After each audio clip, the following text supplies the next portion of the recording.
Hi everyone, it's me, Andrea from Andy's Corner, and I am here today to start our next episode on Lot and his daughters. Now, parents, warning, it is not the best story. So if you want to pre-screen this episode and then watch it with your children to explain to them what's going on or not, it's totally up to you. Let's dig in. So we left off with Sodom and Gomorrah being destroyed because there were not even 10 righteous people. And we left off with Lot and his family running away into the mountains. Lot's wife turned around and became a pillar of salt. And that's exactly where we are. So, chapter 19, verse 30. Afterward, Lot left Zoar because he was afraid of the people there, and he went to live in a cave in the mountains with his two daughters. Now, it doesn't describe why he was afraid of the people there. Maybe they thought it was because of Lot that Sodom and Gomorrah got destroyed. It doesn't really explain why he was afraid. But now, remember, the daughters were both engaged to men, but that they got destroyed when Sodom and Gomorrah were destroyed because they didn't believe what Lot was telling them, that the angels were going to come and destroy it. Remember, they were like, you're joking. So now the women, the daughters, have no men in their point of view that they can see close nearby. So one day the older daughter said to her sister, "There are no men left anywhere in this entire area, so we can't get married like everyone else, and our father will soon be too old to have children. Come, let's get him drunk with wine, and then we will be with him. That way we will preserve our family line through our father." Now, this is completely unacceptable, and ultimately you can see that these women, these daughters, are taking their lives into their hands, when really, if they trusted the Lord, they might know that they have their whole life ahead of them to meet someone, and they very well could have gotten married and had a family with those men. But kind of like Sarah, their great aunt, took things into her own hands and had Abraham be with her um, servant Hagar and plan things on her own without trusting the Lord, these two daughters are doing the same thing. And friends, that never leads to good results. So let's keep going.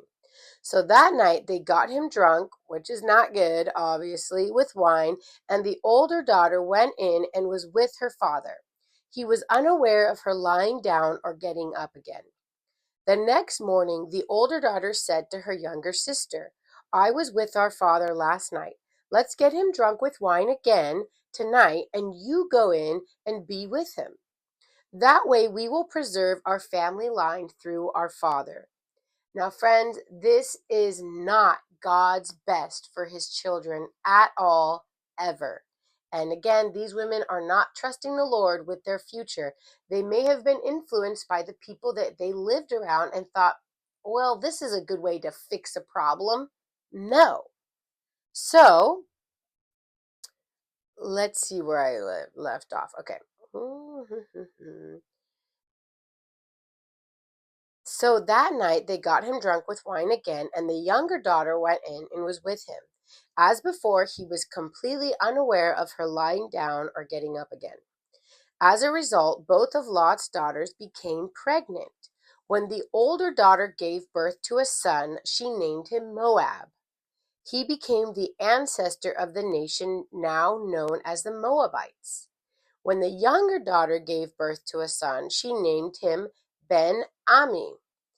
He became the ancestor of the nation now known as the Ammonites. Now, friends, horrible things to do. When we take our life into our own hands, bad things happen. We need to be patient and trust and wait on God's timing for anything.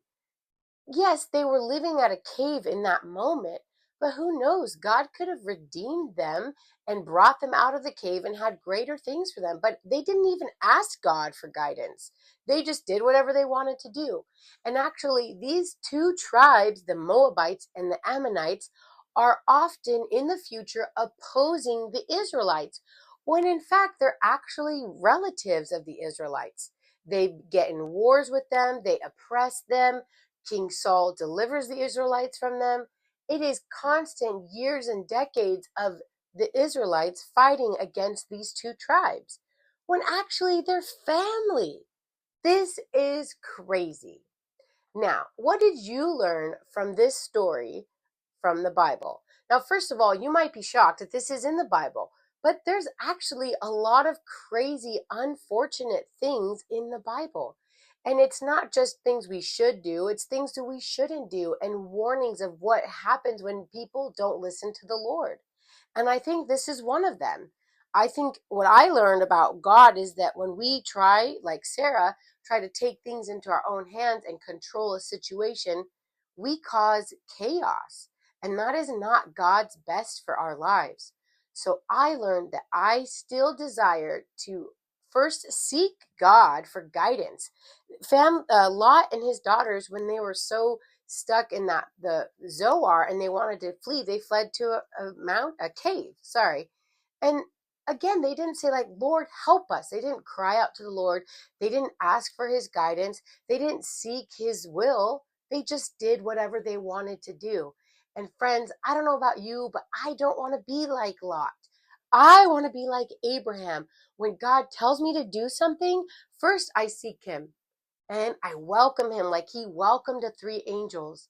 And then I say, Lord, whatever you want me to do, I'm going to do. God, give me the strength to do just that. Lord, I pray that you will teach our hearts to be obedient, but to first seek you and to obey your will. So friends, I hope that you enjoy this story and take it more as a warning and an understanding of what happens when we don't seek God's guidance and how far off we get from his will for our lives and his best for us. So, stay tuned to see what happens with Abraham. And actually, this is the end of Lot. We never hear about Lot again. Crazy. So, I hope you enjoyed this episode. Don't forget to like and subscribe to my channel. And I'll see you next episode when we find out what's up with Abraham. Bye.